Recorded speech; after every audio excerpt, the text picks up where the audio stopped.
Now this is a Debouillé Mineral B carbon steel pan. Shiny, smooth, just begging for a little attention. Well, today we're turning this thing from basic to beautiful. And we're doing it the only way that makes sense around here, on the big green egg. Because why use your kitchen stove when you can make your neighbors jealous and season steel over lump charcoal? Stick around and I'll show you how to season it, what to avoid, and probably make a couple of jokes my daughter wishes that I wouldn't do. Before we fire this bad boy up, do me a favor, hit subscribe. Give me a like on this video. You know, a thumbs up. Leave me a comment down below. Let me know if you've seasoned a pan before or if this is your first foray into the dark and shiny world of carbon steel. Either way, you're in good company. We're gonna use Jealous Devil today. Yeah, Jealous Devil. It burns clean, hot, and it lasts longer than a bag of chips at a tailgate party. Easy open bag too. Let's fill her up and get started. Now, as you can see, we've got plenty of charcoal left from our last cook, but there's a lot of ash, a lot of small pieces left, so we're gonna mix it around, let it fall through our charcoal basket. This way we're starting with a nice clean fire with good airflow because we want this thing to sucker hot. 375 to 400 degrees, that is where we're gonna season our pan. When you're doing this, it's also a good idea to see how much ash you have built up underneath it because you need good airflow. We're gonna empty that and we have a cracked firebox, look at that. We're discovering new things together, folks, see that? I'm gonna have to put a warranty in there, but if you have something going on like this, it's still usable, okay? As long as you can still cook with it, you can still use it. When this is all I've got in here, it's not a lot. I'll take my gloves here that I got from Kick Ash Basket. These things are awesome, by the way. I'm just gonna kind of scoop it up with my hands and throw it out.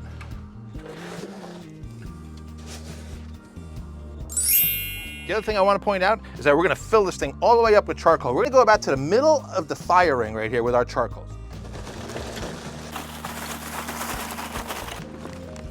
Ooh-wee, look at that. And what we want to do now is blow up our grill.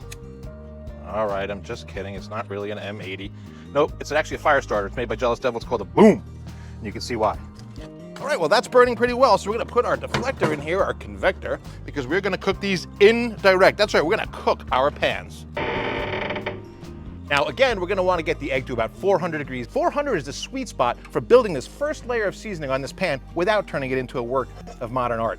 But they do come with a factory wax coating on them. So before you go ahead and season it, we wanna make sure to wash that off. You wanna use some warm water. So let's go ahead and go inside and go to the sink.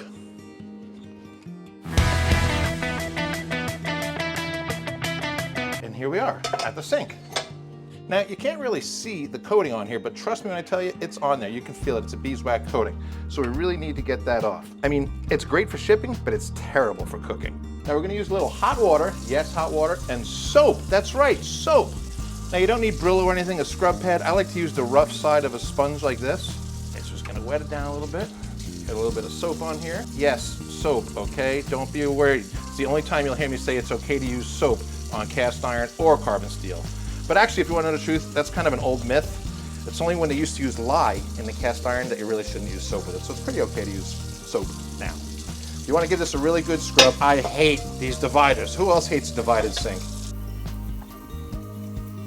Now, once you think you might have it cleaned off good, just going to give it a quick drying, okay? A towel dry is not enough. We're actually going to put it on the egg to heat it up to dry it off before we start seasoning it. There you go. What a difference in the feel. You can feel the difference. So a good thing to do now is do what's called the squeak test. Run your finger along. You can hear it. So, when you hit that squeak like that, that just means there's still a little bit more of the coating on there. Re-dry it. Go back in for a second squeak test. No more squeak. No more squeak anywhere. Yep, no squeak. We are good to go. Let's head back out to the grill. All right, now our egg's only about 150 degrees, but what I'm gonna do is I'm gonna set this on here, because what I wanna do is I wanna put it on, let it heat up, let it dry out, let those pores open up. Now, as far as what to season with, there's lots of things you can use. Use a high temp oil. You want something with a high smoke point, okay? Something like sunflower oil, avocado, canola. My choice, I like to use this. It's called Crisbee Griddle Seasoning. Yeah, it's owned by a buddy of mine up in Orlando, but I use it because it works great, not because he's my buddy. Hey, I do want to take a second to thank Debouillé for these pans because they gifted them to me. I used to use them a lot when I worked with another charcoal company back in the day. You may have seen those videos, but I worked with the pans a lot. So when I reached out to them, they said, yeah, we want to send you some stuff. So just so you know, they did send me the pans, but it's only because I love them and I use them, okay? If you see me using a product, it's because I love it and I use it. I will never tell you to use a product that I would not tell my own parents to buy and use themselves. All right, that pan should be ready. It's been going for about 15 minutes. Our temperature has jumped from 150 to 250, so it should be ready. Notice I put it in here upside down, okay? That's gonna come more into play later. But now it's nice and hot. The pores are opened more than me when somebody says bacon. But it's time to apply our Crisbee. I'm using this Crisbee again. It's made for carbon steel and cast iron. It smells a lot better than motor oil, which, yeah, I may have experimented with once. Kidding, of course. Less is more. If you use too much oil, it'll turn sticky, uneven, and patchy. You're gonna end up with what looks like kind of a bad spray tan. Well, I'm just on it with the dad jokes today. I'm sorry, everybody. If it looks dry, you didn't do enough. If it looks wet, you did too much, okay? You just kind of want to get that nice sheen on there. Just a really super thin coat, paper thin. Flip it over and do the bottom as well. You don't have to do these handles, okay? The handle is made out of stainless steel. We don't have to do that. Now we'll just wait for the egg to get to 400 degrees. Now you can see we're right at 375 degrees, so we're gonna go ahead and put this baby on. We wanna put it on upside down. Now there is a reason for that, okay? Now the reason that we turn the pans upside down is because as it melts, you're kind of melting that seasoning on there. If you have too much, it could kind of pool in there. When it's upside down, if it has too much, it's just gonna drip off and run down and run off. That's what you want. Now let's recap. What we did so far is remove that factory coating that comes on the pan with using soap and hot water. Soap, yes, I know. We then put it on the 150 degree egg to make it warm up, to heat it up, and to dry it off. We want it completely dry before we season it. Once the egg came to temperature, we applied a thin coat of Crisbee. You can use oils, whatever you want to use, but then put it on there upside down. So that's a recap of where we're at so far. Now once we pop this on the egg and we close the dome, we're gonna let it go for about 20 to 30 minutes. You'll see it start to darken up. That's the seasoning bonding with the steel, bonding. Basically, you're baking science right into your cookware. Pretty cool.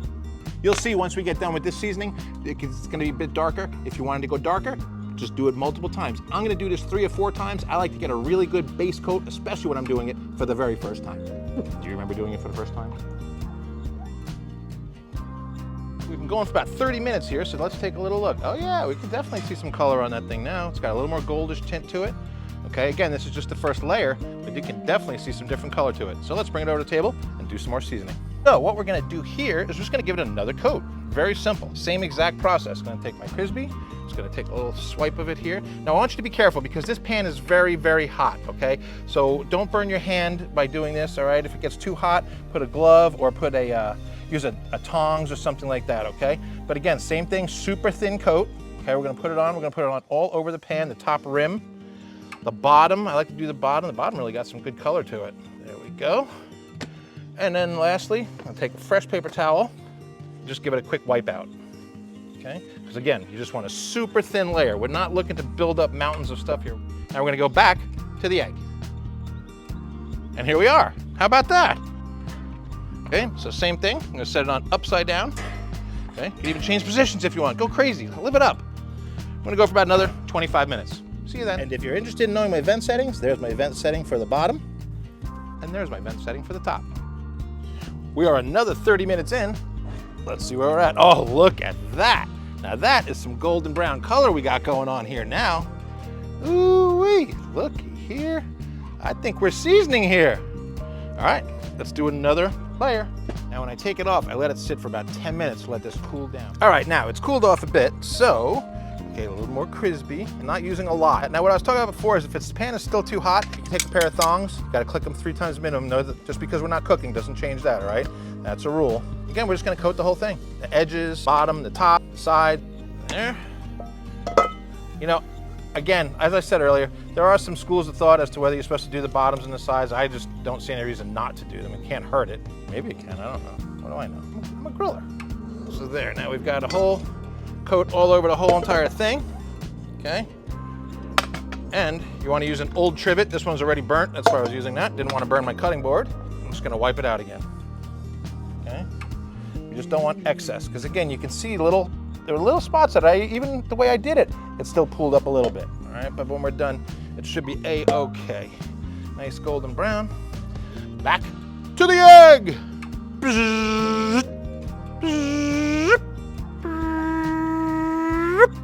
You like all our motorized sounds that we use there, huh? Pretty cool.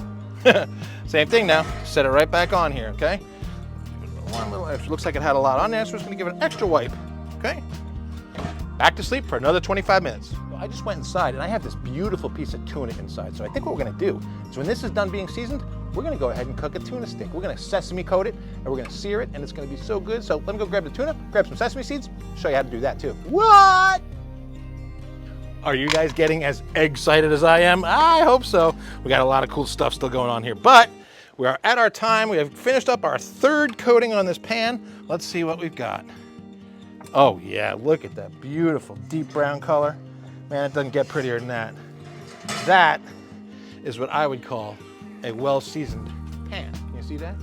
Isn't that beautiful? Look at that gorgeous brown color. Remember how silver it was earlier? Not anymore. Now, we're gonna let this cool. Look at that baby smoking, good Lord. I must have had grease or something on my gloves. It's smoking on the handle, look at that. So anyway, so we got this baby, we're gonna let this cool off for a bit, and then we're gonna make that seared tuna. Pretty cool, right? I'm excited. It's delicious. If you've never had it, it's so good. Just remember one thing, okay? You can tune a piano, but you can't tune a fish.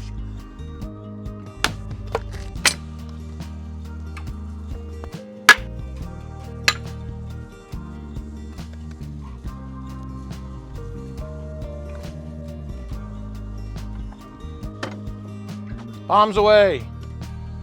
And we are ready to go.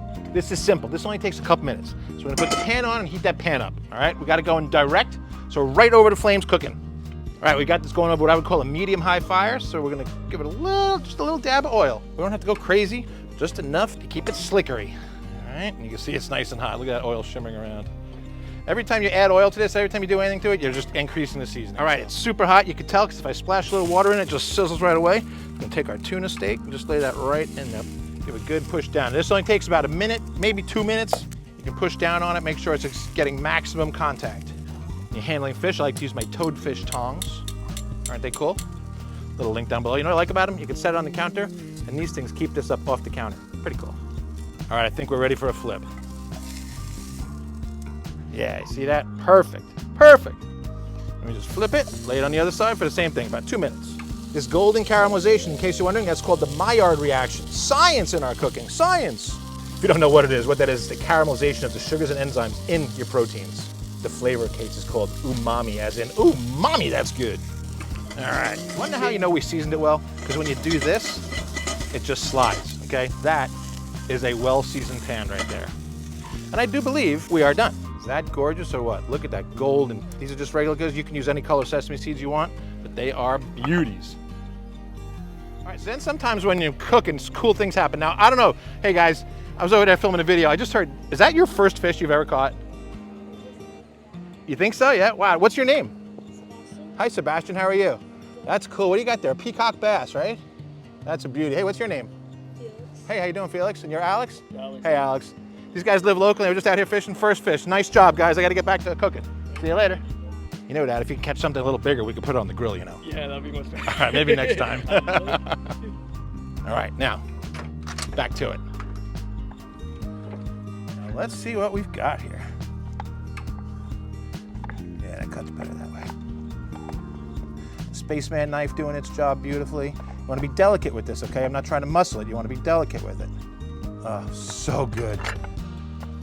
Look at that gorgeous pink, tender tuna meat. Outstanding.